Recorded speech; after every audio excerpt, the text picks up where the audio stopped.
عزیزه مرادова امروز 5 اکتبر در روز زادروزش رکت اختراع کرده‌اش که سومون نام دارد به فضا هوا داد. رکت سومون تا به 200-300 متر بلندی پرواز میکند که در فضا به جای دیگر سقوط کرده دیگر امکانی دریافت آن نیست. عزیزه میخواد که با چنین اختراع نخستین تاجیک دختری هوانورد شود.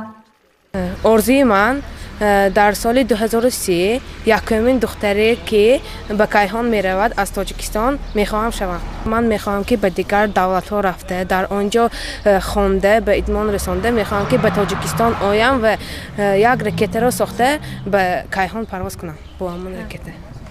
این خواننده مکتب از خردسالی به اختراعات شوق بیشتر دارد. نخستین اختراع عزیزه در صنف هفتم بودنش عملی شده بود. او از نازکی‌های فن‌های فیزیک آگاه است. عزیزه مرادова در فرصت 4 سال 4 نمودی رکت و هواپیما را اختراع کرده در آزمون‌های جمهوری ولایتی، آزمون‌های اختراعکاران جوان و اکادمی علم‌ها جای‌های نمایان را کسب کرده است.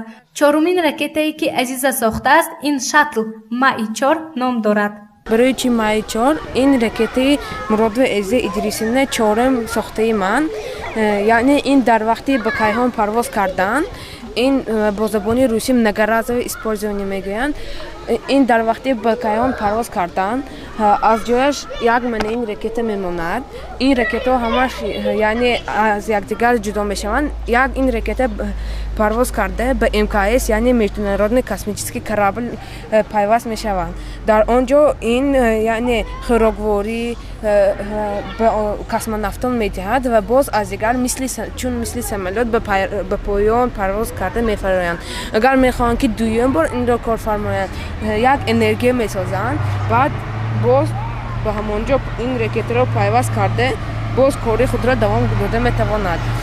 این اختراع کشتی کیهانی بین المللی می باشد که در آن موج 13 شهر و دولت های کلان پیوست می باشد. من میخواهم که 14مش تاجیکستان شود و من میخواهم که در همان МКС کشفیات را دوام دهم. این کار این در موج ها را قبول کرده به زمین یعنی دهد.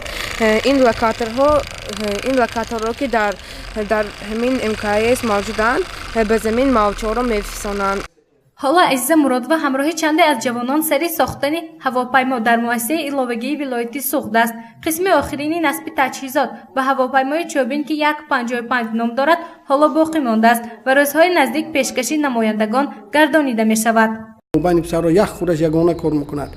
من این سمولات همین روش مترولوژی شو کردی ابشوات کرده خودش ایمالیت سایده همین تران کننده منوای وای کردی دستش کردی باستناک کردی شکرکه میکند کاری از میل اینجا من این وازشون وینتش هم من خودش ابشوکه سازی.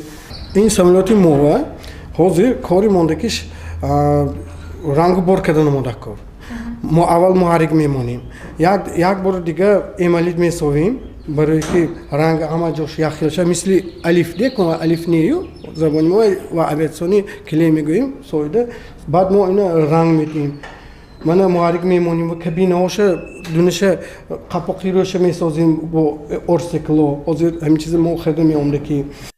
معین و مطلوبه دیرکتوری مؤسسه گلچینی معرفت که عزیزه در آنجا تحصیل میکند این خواننده را فعال میحسابد زیرا نوابسته از 39 سال ایده خوب داشته است. از عزیزه خون آینده یک لوچی کیهان آورد هم برآورده ممکن. برای این ما متخصصان باید همه طرف کار بریم و دانش او را چقدر سازیم و در آینده به او یاری عملی رسانیم تا که و به مقصد و آرزوهای نیکی خود رسد. مقامات محلی خوجند بین اختراعکاران جوان یک آزمون تشکیل کرده است و عزیزه مرادova هم یکی از اشتراکچیان آزمون است. مقامات خوجند برای غالبان بین خوانندگان از 750 تا 2000 سومانی و به اختراعکاران دانشجوی و استادان جوان از 1000 سومانی تا 3000 سومانی جایزه پولی اعلام کرده است. گزارش چینیگول عالمova و نسیم رحیمov برای برنامه اطلاعاتی خبر.